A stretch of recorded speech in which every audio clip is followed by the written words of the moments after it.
this business? Like, what is your passion? Why do you wake up in the morning? Do you like memorizing lines? Do you like putting yourself out there? Do you like networking? Do you like being on set? Do you like playing different characters? Do you like being in front of a camera? Do you like being on stage? Do you like posing? Do you like makeup? Like, there's a many different facets of this, but the most important thing is that do the pros outweigh the cons of why you're an actor, right? So you got to ask yourself why you're in this business, and are you happy in this business? Does it make you happy? More importantly.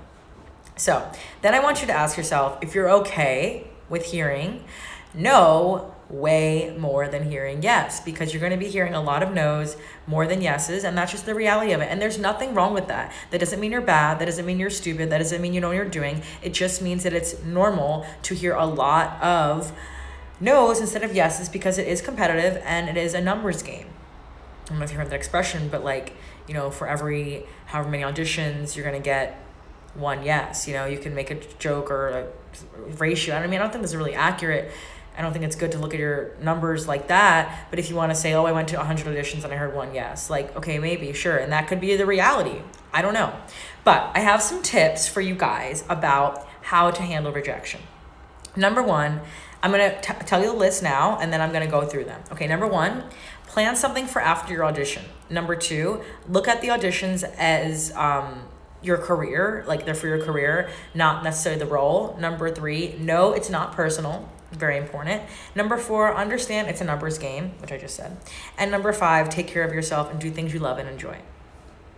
All right, so now I'm gonna get into it. Okay, so number one, you wanna plan something for after your audition, like whether that's a date, a movie date, coffee, tea with a friend, dinner, shopping, an event, spa treatment, manicure, pedicure, walking around the park, going to a gallery, whatever it is. I don't care what it is. I need you to plan something positive, okay? For after your audition, so that you're not going to the audition, you're like, oh my God, I gotta go to this audition, oh my God, I have to get the lines, I have to get this right, okay. And then afterward, you're like, oh, it's over, what do I do? No. You need to have a concrete plan of something that you have planned to do so that you're not thinking about it constantly and you're not like obsessing, you know, because as actors and models and people in the entertainment industry where we are our own product, you know, you have to make sure that you're not obsessing over your work and the work you just did, especially when you just had the audition, you left the room. You left the room, cool, your job's over. You did your work, get out, leave, right? So, important is you have to think about it. Whether that's with a person who you like, whether that's by yourself, your mom, your dad, your friend, your dog, your roommate, your neighbor, whatever it is. You need to make sure that you're planning things after your audition. Like for me, I have a little notebook that I keep track of my auditions and I write down. I took this great class with this woman named Karen Kohlhaas here in New York about monologues. I mean, I asked myself, what went well? Why did it go well? What didn't go well? Why didn't it go well? What could have gone better? And what will I do next time? Those are really good tips, right? So, for example, I had an audition earlier this week, and what went well was I picked out my outfit the night before. I left with enough time to commute on the subway. I felt confident with my lines. I knew my lines. I felt like I made good choices. I practiced standing up and sitting down because you never know what they're going to do. You have to be ready for all of the above. Why did it go well? That's why I went well. Could have gone better? I could have spent more time with the script. I could have left maybe a little earlier. I could have maybe warmed my voice a little more. You know, like things like that. Why? Because I should have taken more time. Like those kind of things. What went well? The things I said. What will I do next time? I will do the things that I did that I liked, and I will do the things that I didn't do next time that I wanted to do. See, you understand? So it's like basic. It's like, and then I highlight and I write if I booked it or not. I'm just like, cool, this is like good to see if I booked it or if I didn't. Good things, you know? Okay, so I want you to plan something for after your audition so you have like your actual life after your audition, because as an actor or model or someone in the entertainment industry, you have to understand that as you grow as a human, you will grow as an actor and a model, okay? You don't exist in a bubble. You don't exist to only spit lines out and be a character. You have experiences. You travel. You eat different foods. You walk around. You grow older and wiser. And that all feeds your ability to be on camera or on stage. All right? So we must remember that. You have a life and you are a human with a beating heart just because you're someone who is in the spotlight. Okay, number 2, look at the auditions as for your career, not for the role. This is kind of tricky, right? Because obviously you're auditioning for the role, don't get me wrong. But you want to remember that you might not get that role. The odds are not in your favor. Cool. Who cares? You're getting a free opportunity to act that day in front of people. You're getting to network. You're getting to hand out your resume and your headshot and be like, hi, I exist. You didn't know I existed, but now you know. So if there's other roles in the future, you can cast me, right? Right, exactly. Okay, so you want to remember that. And for example, I had an audition for a Shakespeare production and I did not get it. Cool. Who cares? I had fun. I got to use my Shakespeare monologue that I haven't used in a while, and I got to meet new people. Okay. Then, literally like 3 months later, okay? 3 months later, I got an email, and it was like, hey, so we really liked your audition a while ago. Can you come in and read for this role that we're casting now? And I was like, okay, of course I will, right? Because they liked my first audition. I showed up, I did good work. I didn't book that role, but I don't care. I got to audition again for the same people who saw my work and enjoyed it and was like, cool, we'll bring her back in. So that is a perfect example of me auditioning for my career and not the role, okay? So there you go. More importantly, you network, yes. Okay, number 3. Know that it's not personal, right? This industry can make you think that everything is like your fault, whatever. No. You are you unapologetically. No one else is you. Like the Oscar Wilde quote that I love that I can never remember. Everyone else is you and everyone else is taken. So just be you or something. So you have to remember that it's not personal. Like if you didn't get the role, cool. Maybe they wanted someone with blonde hair. Maybe they wanted someone who was Hispanic and you're blonde and white. Maybe they wanted someone who was 5'10" and you're 5'1". I'm 5'1", I know, right? Anyway, maybe they wanted someone who didn't look like their ex-wife. Like, we don't know. We cannot control these things, and we just need to remember what we can control and focus on those. Like I said before, focus on what you can control, knowing your lines, getting there early, liking your outfit, being comfortable, doing the work, showing up, being your best person, being kind to every person you come in contact with, even your competition, okay? Thank you. So, yeah, you never know. You don't want to think about it being personal. Like, you will literally tear yourself apart if you're like, oh my God, no. Like, that's not healthy. That's not healthy in any profession. Please don't do that. Okay, great. So number 4, you want to understand that it's a numbers game. Like I said before, it's highly competitive and you're going to do your work and you're going to get out and you're going to do your best work and you're going to be happy about that and you're going to love the process and the journey, because this industry doesn't happen overnight. Everyone you see in the movies, on the big screen, on the feature films, like, they might have these media things come out on Deadline and Hollywood Reporter and Vanity Fair spreads and Shape Magazine, which is great.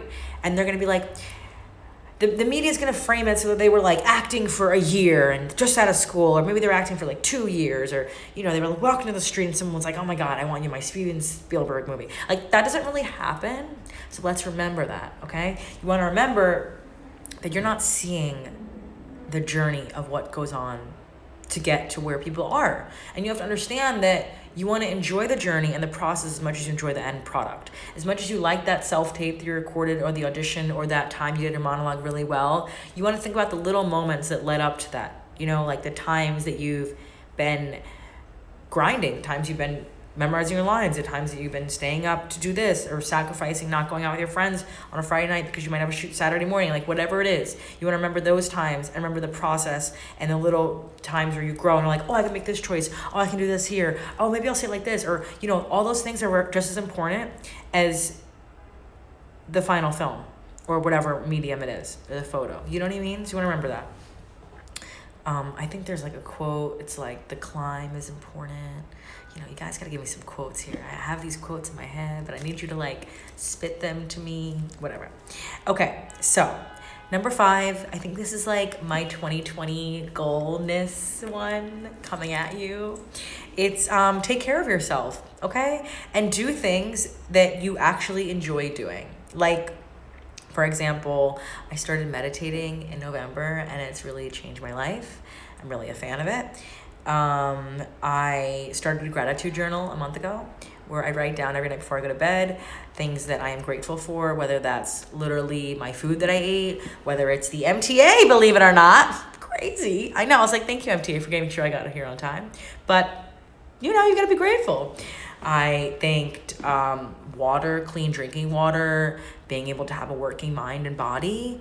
My friends who I've seen being able to act that day, like having an audition, reading scripts, little things like that, like just remembering the little things and being grateful and being like, thank you for giving me this. Thank you for doing this for me. And then you want to remember, like, to stay grounded and stay humble, in this process. It's, it's hard out here. You got to make sure you're taking care of yourself. I work out every day and that makes me feel good as well. I drink tons of water and that also makes me feel good.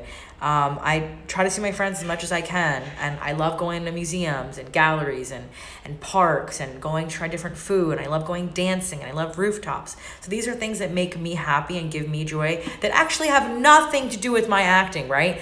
But I make time for them because I care about them and they feed me as a human. In order to feed myself as a human and feed my soul, they'll only feed my work that I'm doing as an actor.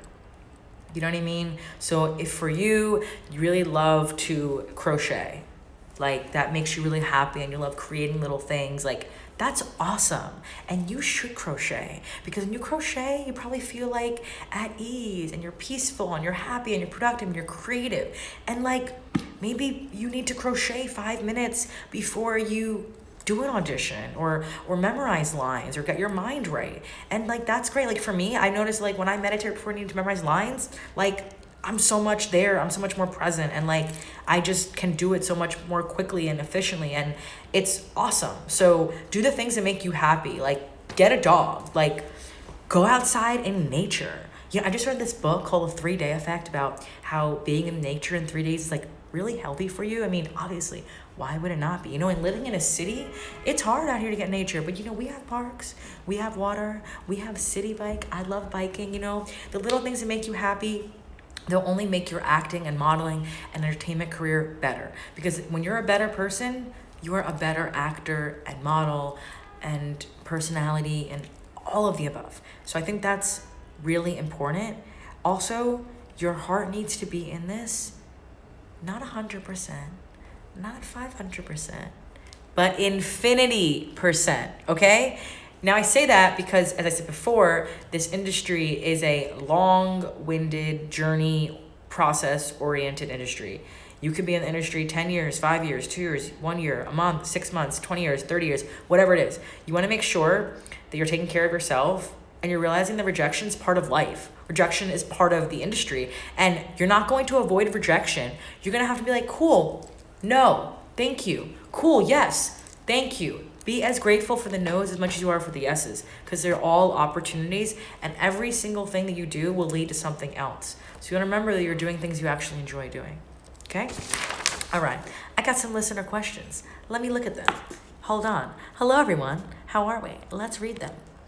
So we have, this is so motivating. Oh my God, thank you. Yes, I hope it's motivating. Okay, hello, yes. Okay, Bianca submitted a self-tape or submitted something and got an email back, but did not see the email until months later. What should she do? Good question. Well, you got to make sure your spam isn't going crazy. You're going to have to reorganize your Gmail or inbox email. That's a problem. Number 2, that's okay. Who cares? You're still alive and breathing. Email them back. Be like, hey, I'm alive. Sorry I missed your email. I know it's been a while, but how are you? Did you cast that role? How's it going? Can I watch it? How can I get involved? Are you casting anything else? Here's my updated reel. Here are some new photos I took. Here is a project that I'm working on right now. Let them know you're alive. Update people. Yes, email them back. Who cares? Okay, great. Let's read here. Hello, everyone. Yes, it's true. Okay, so how do you de-stress in a city like New York? Great question. I think I just answered this, but let me recap.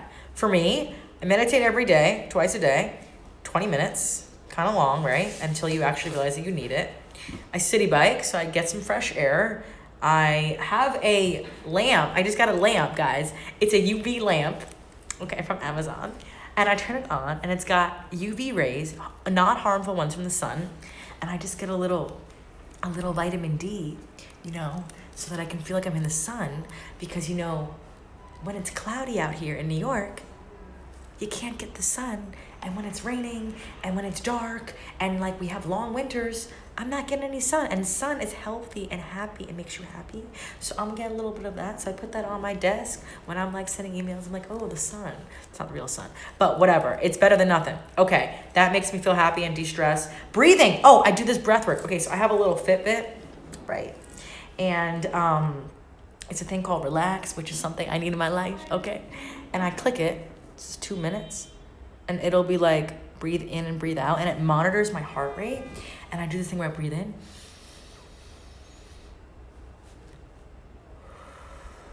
And then I breathe out. And oh my God, it's so lovely.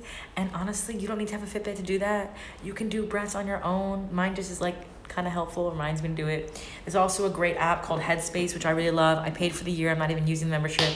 I really should use it. There's another one called Calm. It's free. You can get these free. And they have like breathing things like meditation, like wanting to calm down. They even have a meditation for feeling happy, which I did once. Like, these are all great things. De-stressing in New York, trying different food, going to a different neighborhood, walking around where it's safe and light out, okay?